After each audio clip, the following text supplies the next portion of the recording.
नमस्कार मैं मौजिद बंधुसकल पलकते चाওক আজি 9টা গুৰুত্বপূৰ্ণ খবৰ। প্ৰথমটো খবৰ, বিহাৰ বিধানসভা নিৰ্বাচনৰ ফলাফল ঘোষণা। মোদী মেজিকৰ চমকত ধূলিসাৎ কংগ্ৰেছ। বিহাৰত পুনৰ ফুলিল পদুম, চৌদিশে আনন্দ উল্লাস। বিহাৰত পুনৰ হ'ব এনডিএৰ চৰকাৰ। দুৰন্ত গতিত আগবাঢ়িছে বিজেপিৰ ৰথ। এই মুহূৰ্তলৈকে অৰ্থাৎ বাতৰি প্ৰস্তুত কৰা সময়লৈকে ৩৭খন আসনত জয়লাভ কৰিছে বিজেপিয়ে আৰু মাত্ৰ এখন আসন লাভ কৰিছে কংগ্ৰেছে, অৰ্থাৎ কোনোমতে খাতা খুলিছে কংগ্ৰেছে। আৰু ২৪খন আসনত জয়লাভ কৰিছে জেডিইউৰ প্ৰাৰ্থীয়ে। চৌদিশে ফুলিল পদুম, সকলো ফালে বিজয় আনন্দ আৰু এই মুহূৰ্তলৈকে ২০০ৰো অধিক আসনত অগ্ৰগতি এনডিএৰ। দুৰন্ত গতিত আগবাঢ়িছে বিজেপিৰ ৰথ। বিহাৰত এইবাৰ হ'ব বিজেপিৰ নেতৃত্বত এনডিএৰ চৰকাৰ। আৰু ফলাফল ঘোষণাৰ পিছতে বিহাৰবাসীক ধন্যবাদ জনালে প্ৰধানমন্ত্ৰী মোদীয়ে।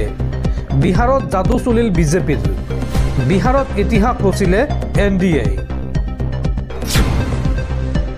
পৰৱৰ্তী খবৰ, বিহাৰত এইবাৰ হ'ব বিজেপিৰ নেতৃত্বত এনডিএৰ চৰকাৰ। কিন্তু বিহাৰৰ পৰৱৰ্তী মুখ্যমন্ত্ৰী কোন হ'ব? মুখ্যমন্ত্ৰীৰ পদ নাপালে পুনৰ লুটিবাগৰ মাৰিব নেকি নীতিশ কুমাৰে? সংখ্যাগৰিষ্ঠতা লাভ কৰিলেও মুখ্যমন্ত্ৰীৰ পদ দাবী কৰিব নোৱাৰে বিজেপিয়ে। মুখ্যমন্ত্ৰীৰ পদ নাপালে পুনৰ লুটিবাগৰ মাৰিব নেকি নীতিশ কুমাৰে? কিয়নো পূৰ্বে ক্ষমতাৰ বাবে ৭বাৰকৈ লুটিবাগৰ মাৰিছিল নীতিশ কুমাৰে। ১৯৮৫ চনত ৰাজনীতিত প্ৰৱেশ কৰিছিল নীতিশ কুমাৰে আৰু ১৯৯৪ চনত জৰ্জ ফাৰ্ণাণ্ডেজৰ সৈতে মিলি গঠন কৰে সমতা দল। আৰু তাৰ পিছত ১৯৯৬ চনত লোকসভালৈ নিৰ্বাচিত হৈ বিজেপিৰ অন্যতম সহযোগী হৈ পৰে নীতিশ কুমাৰ। ১৯৯৯ত বাজপেয়ী চৰকাৰৰ ৰেল আৰু পৰিবহণ বিভাগৰ দায়িত্ব লাভ কৰিছিল, অৰ্থাৎ কেন্দ্ৰীয় মন্ত্ৰীৰ দায়িত্ব লাভ কৰিছিল। ৩ মাৰ্চ ২০০০ চনত বিজেপিৰ সহযোগত প্ৰথমবাৰলৈ মুখ্যমন্ত্ৰী হয় নীতিশ কুমাৰ। কিন্তু ফ্ল'ৰ টেষ্টত নম্বৰ নথকাৰ বাবে পদত্যাগ কৰিব লগা হয় নীতিশ কুমাৰে। ২০০৫ চনত এনডিএৰ সহযোগত দ্বিতীয়বাৰৰ বাবে মুখ্যমন্ত্ৰীৰ আসনত বহে নীতিশ কুমাৰ। আৰু ২০১৩ চনত বিজেপিৰ সৈতে সম্পৰ্ক ছেদ কৰে নীতিশ কুমাৰে। ২০১৫ত বিজেপিৰ বিৰুদ্ধে যুঁজিবলৈ সংগ লয় আৰজেডি আৰু কংগ্ৰেছৰ। আৰু ২০১৭ত পুনৰ লুটিবাগৰ ৰাজনীতি আৰম্ভ কৰি চামিল হয় এনডিএ। ২০২০ চনত বিজেপিৰ সৈতে মিলি গঠন কৰে চৰকাৰ। আৰু ২০২২ত পুনৰ এবাৰ আৰজেডি আৰু কংগ্ৰেছৰ সৈতে মিত্ৰতা কৰে নীতিশ কুমাৰে। কিন্তু এই মিত্ৰজোঁটৰ চৰকাৰৰ ২ বছৰ নহওঁতেই পুনৰ এনডিএত চামিল হয় নীতিশ কুমাৰ। আৰু বিজেপিৰ সমৰ্থনত নৱমবাৰৰ বাবে বিহাৰৰ মুখ্যমন্ত্ৰী হৈছিল নীতিশ কুমাৰ। আৰু এনে পৰিস্থিতিত নীতিশৰ ওচৰত থিয় মানিবলৈ বাধ্য এনডিএ। সেয়ে সংখ্যাগৰিষ্ঠতা লাভ কৰিলেও মুখ্যমন্ত্ৰীৰ পদ দাবী কৰিব নোৱাৰে বিজেপিয়ে। পৰৱৰ্তী খবৰ, বিহাৰতো চলিল অসমৰ মুখ্যমন্ত্ৰী ডক্টৰ হিমন্ত বিশ্ব শৰ্মাৰ যাদু।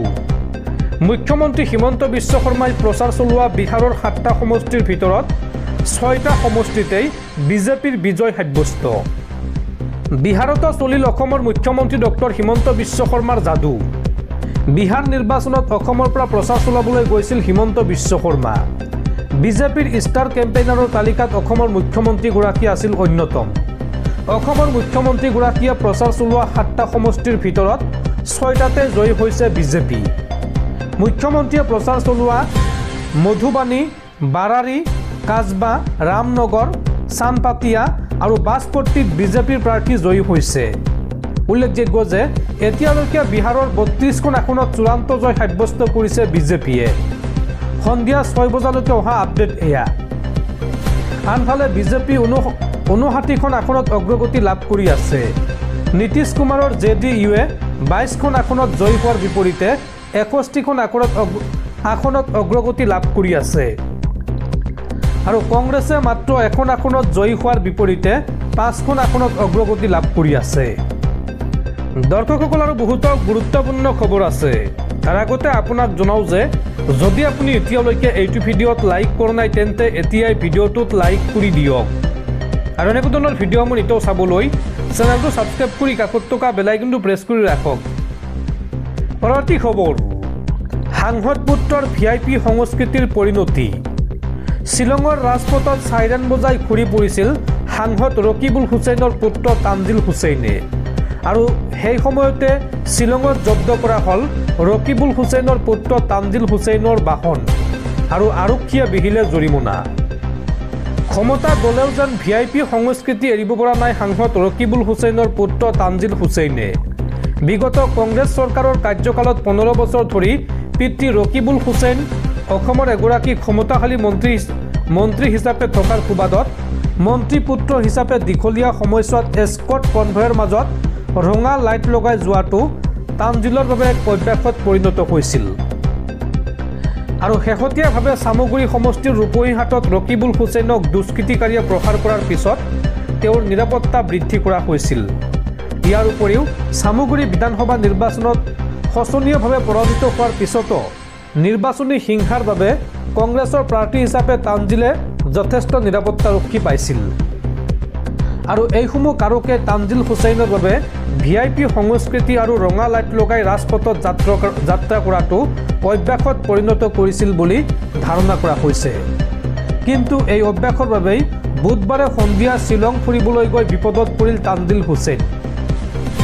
সাংসদ পিতৃৰ বাহনত ৰঙা লাইট ব্যৱহাৰ কৰি মেঘালয়ৰ ৰাজপথত সফৰ কৰা তানজিলৰ এই কাণ্ডত ক্ষোভিত হ'ল মেঘালয় আৰক্ষীৰ শীৰ্ষ বিষয়া, যাৰ ফলস্বৰূপে মেঘালয়ৰ উমলিং নংপুৰ সমীপত আৰক্ষীয়ে জব্দ কৰিলে তানজিল হুছেইনে ব্যৱহাৰ কৰা ইনোভা বাহনখন।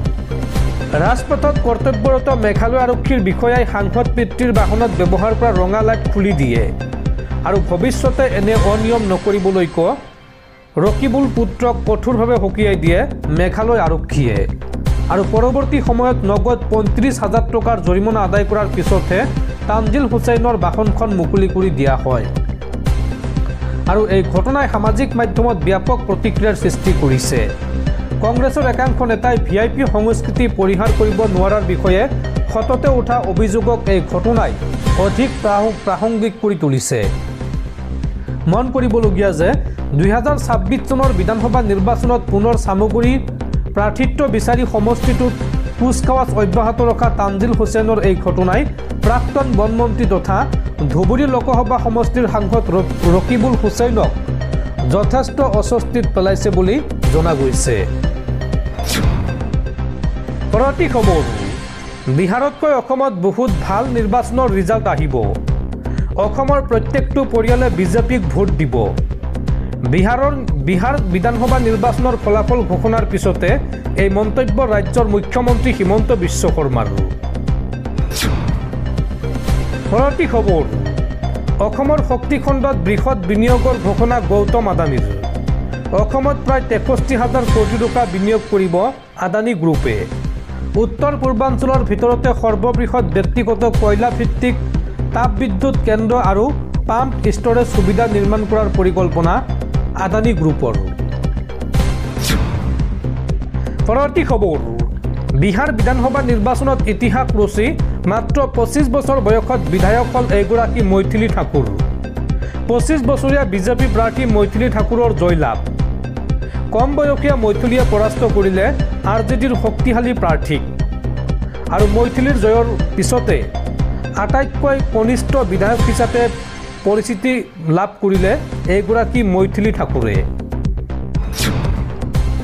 পৰৱৰ্তী খবৰ, SIRৰ জৰিয়তে যি খেল বিহাৰত খেলা হ'ল সেই খেল পশ্চিমবংগ, তামিলনাডু আৰু উত্তৰ প্ৰদেশত খেলিব নোৱাৰিব বিজেপিয়ে। বিহাৰ বিধানসভা নিৰ্বাচনৰ ফলাফল ঘোষণাৰ পিছতে এই মন্তব্য অখিলেশ যাদৱৰ। পৰৱৰ্তী খবৰ, জুবিন গাৰ্গৰ মৃত্যুৰ তদন্তক লৈ গুৱাহাটী উচ্চ ন্যায়ালয়ত শুনানি। 17 ডিচেম্বৰৰ ভিতৰত তদন্তৰ অগ্ৰগতিৰ খতিয়ান দিবলৈ চৰকাৰক নিৰ্দেশ। APWৰ সভাপতি অভিজিৎ শৰ্মা আৰু পলাশ ৰঞ্জন বৰুৱাই দাখিল কৰা ৰাজহুৱা স্বাৰ্থজড়িত আবেদন 46/2025 ভিত্তিত এই নিৰ্দেশ গুৱাহাটী হাইকোৰ্টৰ। পৰৱৰ্তী খবৰ, বিধায়ক হ'ল প্ৰাক্তন IPS বিষয়া আনন্দ মিশ্ৰ। বিহাৰ নিৰ্বাচনত আনন্দ মিশ্ৰৰ বৃহৎ জয়লাভ ২৮,৩৫৩টা ভোটত জয়লাভ আনন্দ মিশ্ৰৰ অৱশেষত বিধায়ক হ'ল আনন্দ মিশ্ৰ বক্সাৰ সমষ্টিৰ বিজেপি প্ৰাৰ্থী আনন্দ মিশ্ৰৰ বৃহৎ জয় মুঠ ৮৪,৯০১টা ভোট লাভ কৰিছে আনন্দ মিশ্ৰই ২৮,৩৫৩টা ভোটত জয়লাভ আনন্দ মিশ্ৰৰ উল্লেখযোগ্য যে অসমত সুদীৰ্ঘ সময় আৰক্ষী অধীক্ষক হিচাপে কৰ্মৰত আছিল আনন্দ মিশ্ৰ নগাঁও আৰু লখিমপুৰ জিলাৰ আৰক্ষী অধীক্ষক হিচাপে কৰ্মৰত আছিল আনন্দ মিশ্ৰ লখিমপুৰৰ আৰক্ষী অধীক্ষক হৈ থকাৰ সময়তে চাকৰি বাদ দিছিল আনন্দ মিশ্ৰই আৰু তাৰ পিছতে খোজ দিছিল ৰাজনীতিৰ পথাৰত কংগ্ৰেছ প্ৰাৰ্থী সঞ্জয় কুমাৰ তিৱাৰী পৰাস্ত হয় আনন্দ মিশ্ৰৰ হাতত মুঠ ৫৬,৫৪৮টা ভোট লাভ কৰিছে সঞ্জয় কুমাৰ তিৱাৰীয়ে পৰৱৰ্তী খবৰ বিহাৰ বিধানসভা নিৰ্বাচনৰ ফলাফলক লৈ প্ৰতিক্ৰিয়া প্ৰকাশ কৰিছে অসম প্ৰদেশ কংগ্ৰেছ কমিটিৰ সভাপতি গৌৰৱ গগৈয়ে এই সন্দৰ্ভত কয় যে বিহাৰৰ লোকে ভোট দিছে আৰু অসমত ২০২৬ত অসমবাসীয়ে ভোট দিব পৰৱৰ্তী খবৰ বিহাৰ নিৰ্বাচনৰ ফলাফল পূৰ্ব পৰিকল্পিত মই ৩ মাহ আগতে কৈছিলোঁ যে এই নিৰ্বাচন হাইজেক কৰা হ'ব নিৰ্বাচন আয়োগক মোৰ অভিনন্দন বিহাৰ নিৰ্বাচনত এনডিএৰ বিশাল বহুমতক লৈ এই মন্তব্য আপৰ সাংসদ সঞ্জয় সিঙৰ